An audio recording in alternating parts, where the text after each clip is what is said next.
বিএনপিকে যারা ভোট দেয় তারাই মূলত সফট ইসলামিস্ট। বাংলাদেশে কিছুটা ইসলামকে শ্রদ্ধা করে, হয়তোবা মানতে পারে না। তাদের আস্থা, ভরসা, ভালোবাসার জায়গাগুলোতে সবসময় বিএনপি ক্ষমতায় আসার পর আঘাত করে। এটা বিএনপির মনে হয় যেন স্বতঃসিদ্ধ দলীয় এজেন্ডায় পরিণত হয়েছে। এই যে দেখেন কিভাবে সুন্দর একটি এআই ছবি, ইসলামী ব্যাংকের শকুনের থাবা।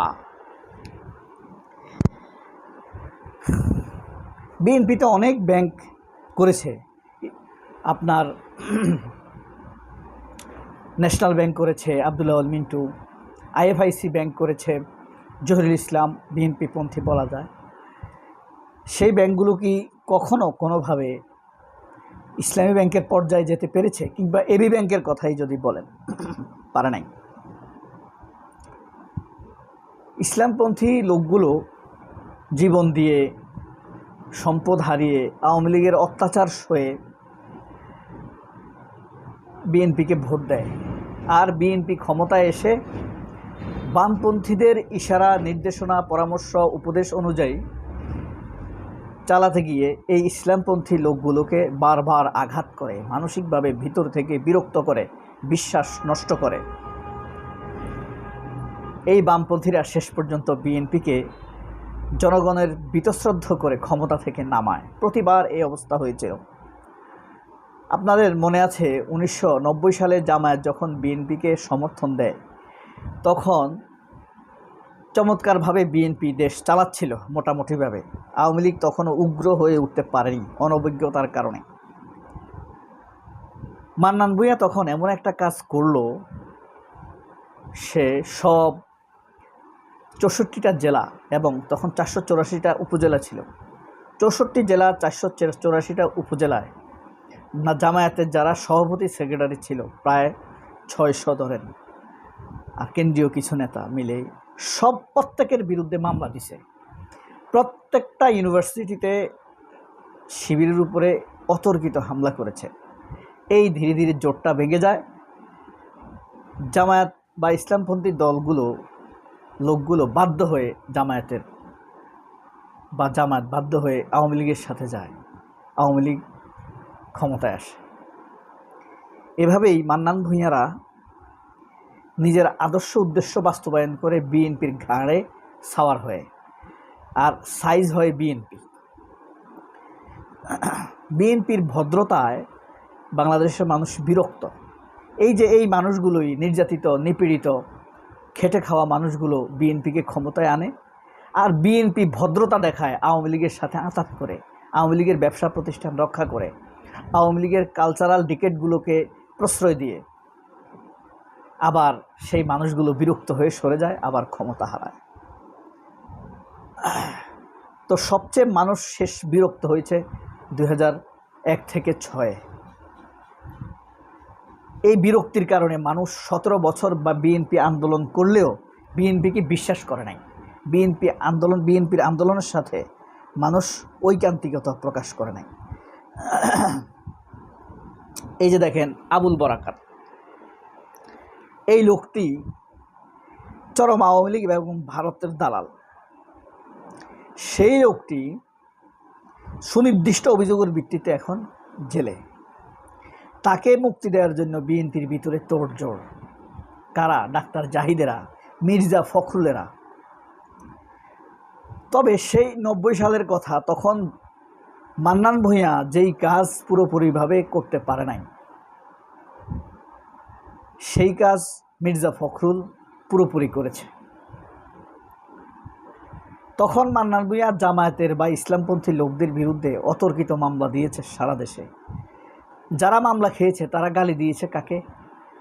তারা গালি দিয়েছে বিএনপিকে, খালেদা জিয়াকে, বদদোয়া দিয়েছে তারেক জিয়াকে, তাই না? কিন্তু কাজ করেছে মান্নান ভূঁইয়া। আরেকটি কাজ করেছে মান্নান ভূঁইয়া। 75 সালের বিপ্লবের নায়ক মেজর ডালিমের স্ত্রীকে ভিসা দেয় নাই মান্নান ভূঁইয়ার ইশারায়। বদনাম হয়েছে কার? খালেদা জিয়ার। বলা হচ্ছে খালেদা জিয়া নিম্নি তার স্ত্রীর নাম, ভিসা দেয় নাই। অসুস্থ ছিলেন, তিনি চিকিৎসার জন্য দেশের বাইরে যেতে চেয়েছিলেন।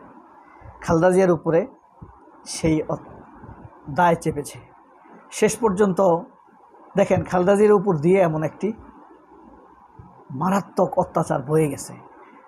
2016 সালে খালেদা জিয়া যখন অসুস্থ হন, তখন বিনা চিকিৎসায় খালেদা জিয়াকে মৃত্যুর দিকে ঠেলে দিয়েছে আওয়ামী লীগ।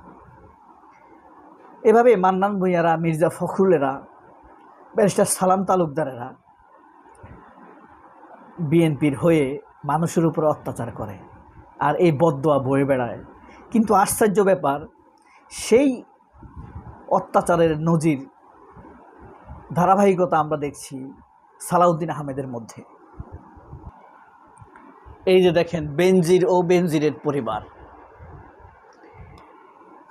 এদেরকে রক্ষা করে চলেছে, এদের সম্পদ রক্ষা করে চলেছে বিএনপি।